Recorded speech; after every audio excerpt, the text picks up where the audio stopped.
How you guys doing? Hey, Saturday morning, 4th of July. Happy 4th of July, everybody. Thank God for our independence. This is the 78 for a customer, which is my sister. I've mentioned that before. But she's on her way over here in a little bit.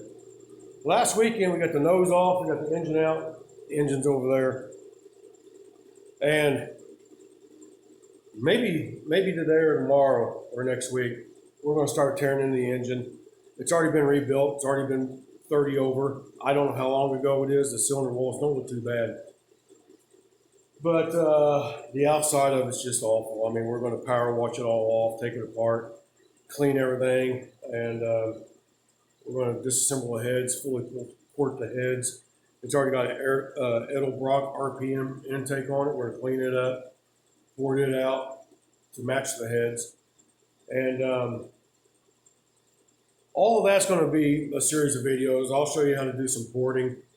I'll show you how to match your intake ports to your head intake runner ports and your exhaust seats, valve seats, your runners, exhaust runners. We'll go through all that later. And then once we get everything all cleaned up, obviously there's going to be a video on getting it all rebuilt, checking all your specs and torques and everything as you're building the engine. But this weekend, we're going to roll this out in the driveway. We're going to power wash the whole doghouse, engine compartment, and sandblast it. And initially, I was just going to leave the fenders and everything on there, but I think she took the air conditioner heater box off. She's just going to put a heater in there. And that blower motor and stuff tucks all the way back up into that fender, on the inside of that fender. So we're probably going to have to take these fenders off anyway. So if so, it's not going to be that big of a problem. You got 2 bolts on your radiator core, and you got 1, 2, 3 bolts on top of the fender. You got 2 here on top, 1 behind the door, and you got 2 underneath. So you got 1, 2, 3, 4, 5, 6, 12 bolts. You can slide this whole doghouse off. But I think I'm going to keep it on there right now to power spray it, so I'm not dragging a bunch of stuff out there to power wash and sandblast.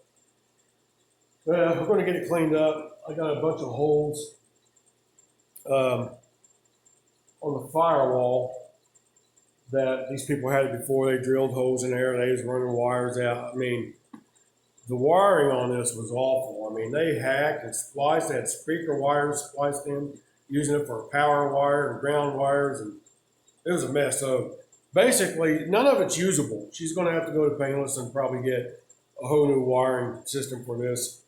Under dash, engine compartments. I haven't got to the wiring harness that goes back to the tail light yet. We'll maybe get to that today too. But this car, the outside of this body, this car is actually in really pretty good shape. Outside of the floors, I think it's set outside. The window sills was all rotten out. Every time it rained, the water would get in there and set in the floors and just rotted the floors out. But the rest of the outside of the body is pretty darn good. There's no rust in here on the inner fender wells. I got up under the trunk solid. So I think she got a pretty good deal on this car. So, but as we start doing this, and I don't think I'm really going to shoot a video on power washing and sandblasting the engine compartment. I mean, that's pretty much self-explanatory stuff that we can do. If we take the doghouse off, if I run into any random bolts that I may have missed that I just told you about, I'll let you know where they're at. But I think it's just going to be 12 bolts and 4 doghouse off. And then we'll see where we're at from there. Then we may tackle the engine. We may start getting into the engine on the complete teardown. If we do that, then I will start videoing that. I'm going to roll it out there, and I'm going to power spray all the goop and junk off. Then I got a parts washer once we start disassembling it.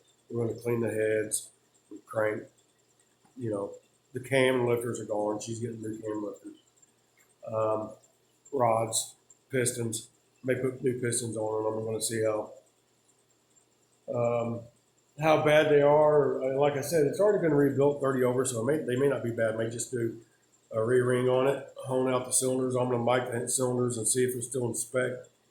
4.30, 4.030 is 30 thousandths over. So I'll see what the tolerance is on the cylinder walls. I mean, if we're still in spec, we're probably just going to re-ring it, which I'm confident we are. But if something happens where they're out of spec or they're a little bit on the large side, she may take it to the machine shop and go 40 over on it.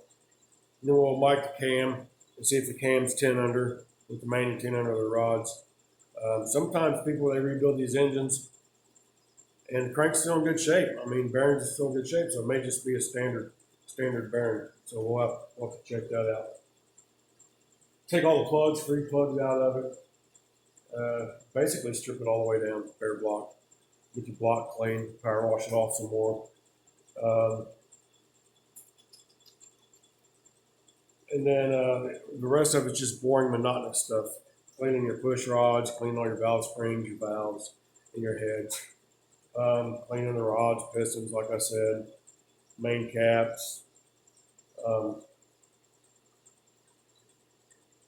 don't think I'm missing anything. I got the intake. I got that cleaning that, soaking into the parts washer. So if we get the engine, I'll do another video. I just wanted to do you a little shot of what we got done last weekend on the 78. If you're ever taking the nose off these 78s, you have to look because I had 3 bolts. I had everything undone and it still wasn't coming off. But you got 3 bolts. If you take the headlight and the headlight bezel out, inside there, you look up inside there, there's 3 bolts that go through the nose of the Camaro into the front fender. So just in case you're ever taking these apart, you can't figure out why it ain't coming apart. I mean, obviously you got like 3 or 4 bolts here on the inside, You got a few underneath, bolted up to the bumper, the big bumper that bolts to the front. We took that off too. So my cherry picker wasn't long enough to reach over the nose of this car and pull that engine out. So we had to take the nose off, which the nose needed to come off anyway. So that's about it. Once we get this power wash and sandblasted, I might do another little short video sheet, show you, how clean it looks or whatnot. And maybe put a coat of epoxy primer on it, especially for sandblasting. We need to coat that bare metal. So we'll put a coat of epoxy primer on there, and it'll be good until we get all the welding done. Like I said, we're gonna weld up some holes on that firewall. Anything else that may be in there.